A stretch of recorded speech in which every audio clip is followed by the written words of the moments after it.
അടുത്തയാഴ്ച world wide റിലീസായി തിയേറ്ററിലെത്തുന്ന മമ്മൂട്ടി വൈശാഖ് ചിത്രം ടർബോയുടെ കേരള അഡ്വാൻസ് ബുക്കിംഗ് കഴിഞ്ഞ ദിവസം ആരംഭിച്ചു. നിലവിൽ കൺഫേമായ സ്ക്രീനുകളിലെ ബുക്കിംഗ് ആണ് ആരംഭിച്ചിരിക്കുന്നത്. നാളെയോടെ ഓൾമോസ്റ്റ് എല്ലാ സ്ക്രീനുകളിലെയും ബുക്കിംഗ് തുടങ്ങും. ഇന്നലെ ബുക്കിംഗ് തുടങ്ങിയ സ്ക്രീനുകളിൽ മിനിറ്റുകൾക്കുള്ളിൽ 1000-ലധികം ടിക്കറ്റുകളാണ് വിറ്റു തീർന്നത്.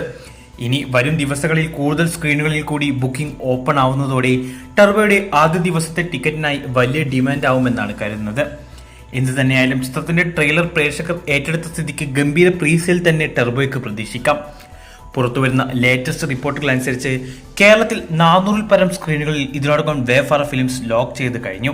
എന്നിരുന്നാലും 500-നടുത്ത സ്ക്രീനുകളിൽ ടർബോ റിലീസ് ചെയ്യാനുള്ള കഠിന പരിശ്രമത്തിലാണ് അണിയറ പ്രവർത്തകർ.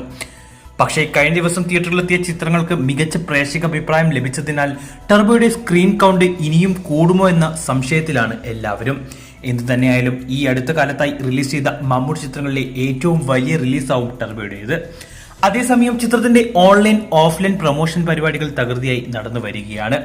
ട്രെയിലർ ലോഞ്ചിനും പ്രസ് മീറ്റിനും പിന്നാലെ ഇന്ന് വൈകിട്ട് ഖത്തറിൽ വെച്ച് ചിത്രത്തിന്റെ ഗ്രാൻഡ് പ്രൊമോഷൻ ഇവന്റും നടക്കും. അത് കഴിഞ്ഞ് കൊച്ചിയിലും പരിപാടി പ്ലാൻ ചെയ്തിട്ടുണ്ടെന്നാണ് റിപ്പോർട്ട്. ഇതുമായി ബന്ധപ്പെട്ട ഒഫീഷ്യൽ അപ്ഡേറ്റ് ഉടൻ തന്നെ ഉണ്ടാവും.